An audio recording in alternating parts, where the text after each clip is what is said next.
మహాకుంభమేళాలో స్నానం చేసేటప్పుడు ఈ తప్పులు అస్సలు చేయొద్దు. మహాకుంభమేళాలో స్నానం చేసే ముందు ఈ విషయాలను గుర్తుంచుకోండి. మహాకుంభమేళాలో గంగా నదిలో కేవలం స్నానం మాత్రమే కాదు, సంయమనం, భక్తి, మతపరమైన నియమాలను పాటించడం తప్పనిసరి. అందుకే మహాకుంభమేళా సమయంలో గంగాస్నానం చేసే ప్రతి ఒక్కరూ ప్రత్యేక జాగ్రత్తలు తీసుకోవాలి. దీంతో వారు అనేక ప్రయోజనాలు పొందుతారని పండితులు చెబుతున్నారు. అంతేకాదు, ఎలాంటి ఆటంకాలు ఎదురైనా ధైర్యంగా ఎదుర్కొంటారు.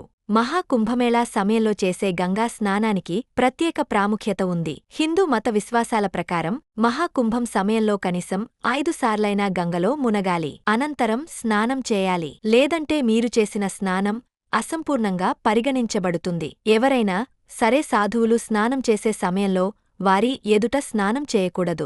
ఎందుకంటే కుంభమేళా సమయంలో స్నానానికి సాధువులు, ఋషులు స్నానానికి ఎంతో ప్రాధాన్యత ఇస్తారు. పొరపాటున ఎవరైనా సాధువులు చేసే సమయంలో స్నానం చేస్తే మీకు పుణ్యానికి బదులుగా పాపాలు ఎదురవుతాయి. మరిన్ని మంచి విషయాల కోసం మా నక్షత్ర జ్యోతిష్యాలయం ఛానల్ను సబ్స్క్రైబ్ చేయండి.